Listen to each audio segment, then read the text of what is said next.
Baik, bismillahirrahmanirrahim. Assalamualaikum warahmatullahi wabarakatuh.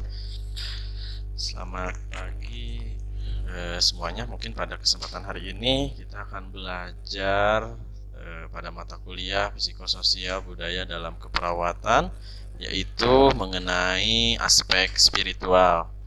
Nah, baik Bapak Ibu, mungkin sebelum kita masuk pada apa itu spiritual, kita harus mengetahui dulu kenapa seorang perawat itu wajib harus setidaknya mempelajari tentang masalah spiritual seperti itu. Melihat dari apa yang mungkin keperawatan itu harus memandang pasien secara holistik. Artinya, secara holistik itu terdiri dari bio, psiko, sosio, kultural, dan spiritual. Mungkin terlihat pada gambar di sini itu sama saja, ada biologis, psikologis, sosial, dan spiritual. Jadi kelima aspek tersebut itu merupakan yang disebut dengan holistik begitu ya. Jadi memberikan perawatan kepada pasien itu secara utuh atau secara holistik. Apabila satu saja tidak terpenuhi, maka yang akan terjadi adalah seperti halnya bangku yang mungkin hilang satu kakinya seperti itu. Jadi tidak akan seimbang ya Bapak Ibu. Jadi biasanya mungkin kita belajar atau kita mungkin di rumah sakit ataupun jadi pelayanan yang Bapak Ibu, kita hanya fokus pada aspek biologi saja, pada aspek fisik saja. Kita melakukan tindakan keperawatan cukup dengan aspek fisik, tetapi hal yang lainnya biasanya itu tidak terkaji. Nah, mungkin setelah pembelajaran hari ini diharapkan semua kategori yang ada di sini itu perlu Bapak Ibu untuk kaji, agar setidaknya kita yang menerapkan prinsip holistik tersebut, ya.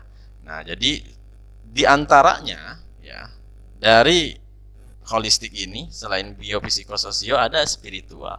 Nah, jadi spiritual ini pun adalah yang akan kita pelajari pada hari ini begitu ya. Oke. Apa itu spiritual ya? Nah, jadi spiritual ini diartikan sebagai aspek dari kemanusiaan, yang mana halnya tersebut merujuk pada cara seseorang mencari, mengekspresikan makna, tujuan, atau maksud dan cara pengalaman mereka, yang mana semua hal tersebut saling berhubungan pada waktu atau kejadian, pada diri sendiri atau pada yang lainnya, atau bisa juga pada alam dan orang terdekat maupun pada yang kuasa. Jadi kita bisa melihat sepintas dari arti spiritualitas di sini. Spiritual itu maknanya sangat luas, tidak saja ke arah ketuhanan begitu atau ke arah agama, tetapi bisa juga dalam mengartikan, mengekspresikan pada makna dan tujuan atau maksud serta cara hidup dari seseorang. Ya, jadi ketika kita menemukan, kita mengkaji aspek spiritual itu tidak saja kaitannya itu dengan agama Bapak Ibu ya. Sehingga nanti dalam pengkajiannya pun itu akan tercakup lebih luas seperti itu.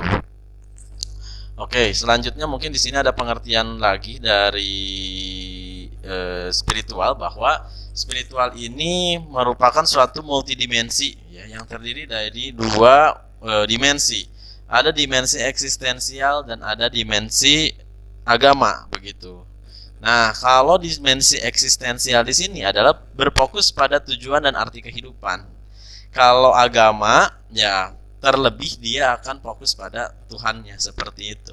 Nah, sehingga dalam spiritual, ketika kita berbicara spiritual itu tidak saja berbicara pada aspek keagamaan, tetapi pada makna dan keyakinan dalam hidup dari seseorang itu pun termasuk dalam aspek spiritual seperti itu Bapak Ibu ya. Oke, baik, di sini mungkin ada apa itu spiritual care begitu ya, yang mungkin tadi sepintas secara garis besar pengertian spiritual itu seperti itu Bapak Ibu begitu ya. Nah, sekarang kita masuk pada aspek keperawatan spiritual. Nah, jadi spiritual care ini merupakan praktik dan prosedur yang dilakukan oleh perawat terhadap pasien untuk memenuhi kebutuhan spiritual pasien. Nah, jadi spiritual pasien itu yang tadi kita sebutkan Bapak Ibu. Jadi tidak saja kita arahnya ke arah agama, tetapi dalam arti makna kehidupan, ya, cara pengekspresian seseorang terhadap tujuan, arti, makna, cara dalam dia menjalankan kehidupan itu termasuk dalam spiritual. Nah, jadi ketika masalah keperawatan yang sering terjadi pada aspek spiritual itu adalah disebut sebagai distress spiritual. Nah, Bapak Ibu bisa mencari makna dari distress spiritual itu dengan tanda gejala mayor, minor, subjektif maupun objektifnya ada di buku SDKI. Ya, jadi nanti itu di sana itu ini merupakan suatu masalah keperawatan begitu. Yang mana apabila aspek spiritual itu kebutuhannya tidak terpenuhi, maka seseorang tersebut bisa mengalami yang namanya ketidakberdayaan, bahkan bisa sampai mengalami keputusasaan. Bayangkan saja Bapak Ibu ketika seseorang mengalami ketidakberdayaan maupun keputusasaan, terutama pada pasien yang mungkin mengalami penyakit terminal yang membutuhkan semangat yang lebih agar bisa untuk mempertahankan hidupnya, seseorang tersebut mengalami distress spiritual yang akhirnya akan mengalami keputusasaan. Nah, itu mungkin akan berbeda begitu ya, sehingga bisa saja itu memperburuk masalah penyakit yang mungkin diderita oleh pasien tersebut. Nah, sehingga ketika kita fokus pada aspek spiritual, maka kebutuhan spiritualnya pun harus kita penuhi agar hal tersebut yang tadi itu tidak itu ya Bapak Ibu, tidak terjadi seperti itu ya.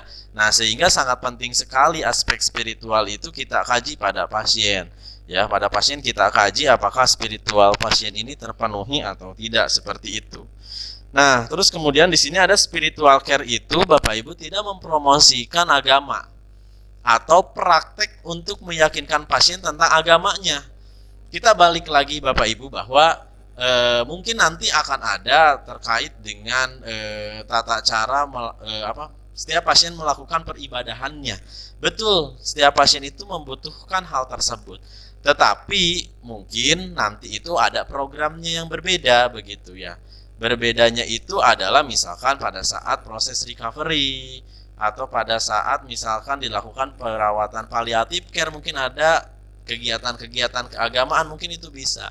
Tetapi dalam konteks yang mungkin nanti kita memberikan suatu asuhan atau kita memberikan keperawatan spiritual itu, yang pertama adalah kita mesti tahu tidak mempromosikan agama begitu ya.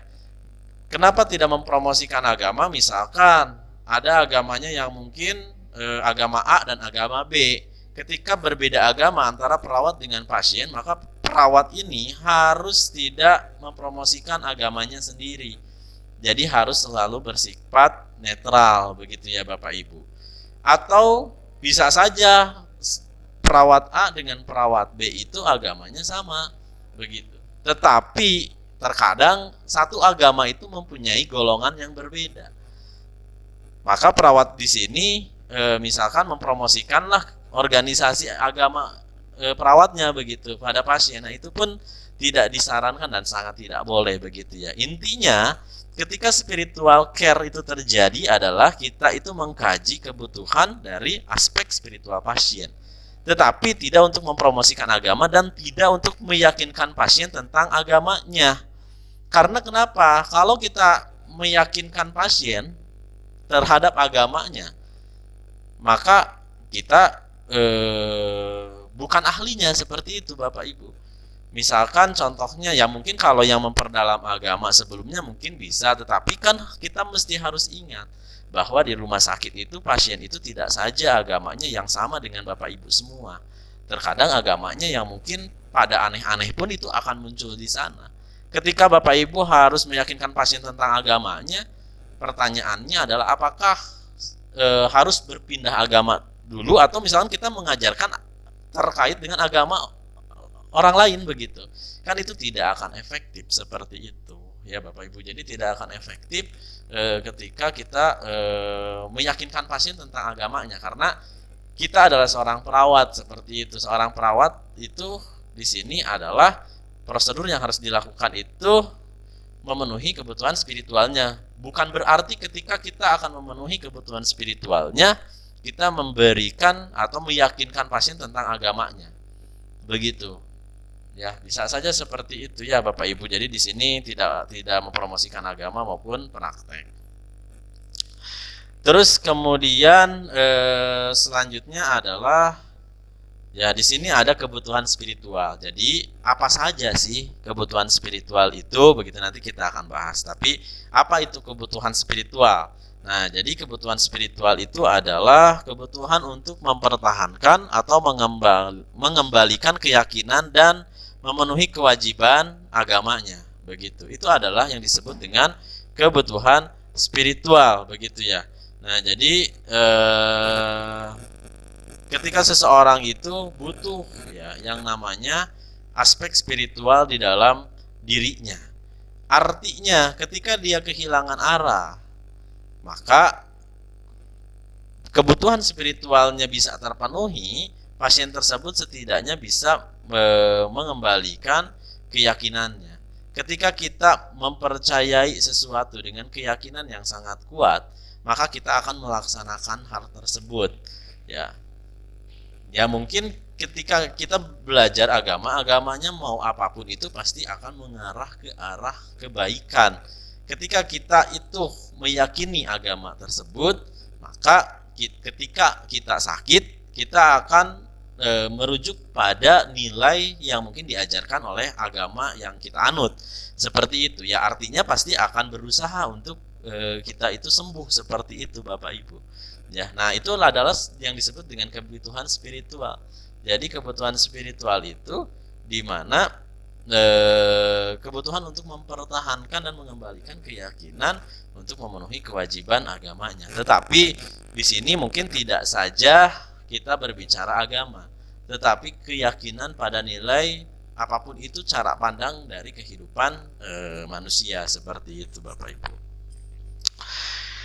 Kemudian selanjutnya apa saja ya di sini ada mungkin apa saja sih bentuk dari kebutuhan spiritual. Yang pertama itu ada makna, tujuan, dan harapan hidup. Nah, ini pun adalah salah satu bentuk dari kebutuhan spiritual. Jadi merupakan kebutuhan yang memahami peristiwa dalam kehidupan secara keseluruhan. Jadi pasien itu membutuhkan penjelasan tentang penyakitnya, mengapa penyakitnya ada pada dirinya. Dengan adanya penjelasan ini diharapkan pasien tidak akan putus asa dan selalu berpikir positif.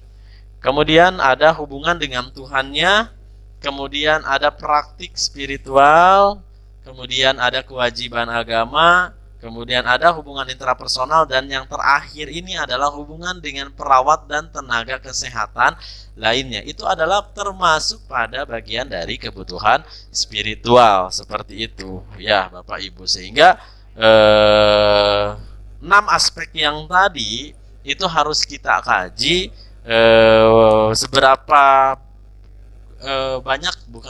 banyak. Jadi bagaimana pasien itu ketika sakit, apakah kebutuhan spiritualnya terpenuhi atau kebutuhan spiritualnya tidak terpenuhi, seperti itu Bapak Ibu ya. Nah, peran perawatnya dalam proses ini apa, begitu ya. Sama saja sebetulnya Bapak Ibu. Jadi peran perawatnya yang memberikan asuhan keperawatan.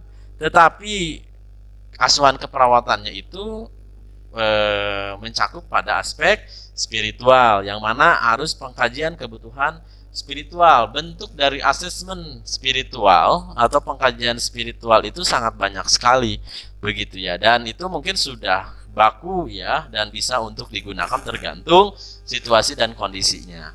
Ya, kita kaji aspek spiritualnya tidak saja kita menanyakan terkait dengan masalah agama, tetapi nanti Bapak Ibu bisa explore, cari ya kebutuhan spiritual itu ada berapa, begitu ya Bapak Ibu ya.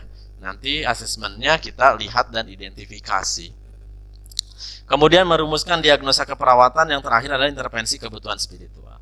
Nah, Bapak Ibu, kapan sebetulnya kita mengkaji pasien ini atau kita mengkaji untuk melihat apakah kebutuhan spiritual pasien terpenuhi atau tidak? Dikajinya itu adalah ketika Bapak Ibu sudah mengkaji dari aspek yang lainnya. Ya. Kenapa demikian? Karena ketika kita akan mengkaji spiritual ini perlu adanya hubungan interpersonal seperti itu Bapak Ibu. Ya, jadi harus ada hubungan saling percaya dulu. Itu adalah syaratnya agar kita bisa lebih paham, kita bisa lebih mengetahui kebutuhan dari spiritual pasien seperti itu, Bapak Ibu. Ya, nah jadi mungkin kita balik lagi ke yang tadi bahwa perlu diingat oleh Bapak Ibu semuanya. Ya, semoga saja Bapak Ibu bisa mengerjakannya seperti itu ya, bahwa ketika kita merawat pasien, kita memberikan asuhan keperawatan itu harus holistik Bapak Ibu. Kita tidak fokus saja terhadap biologisnya, tetapi pada aspek spiritual, sosial, kultural, dan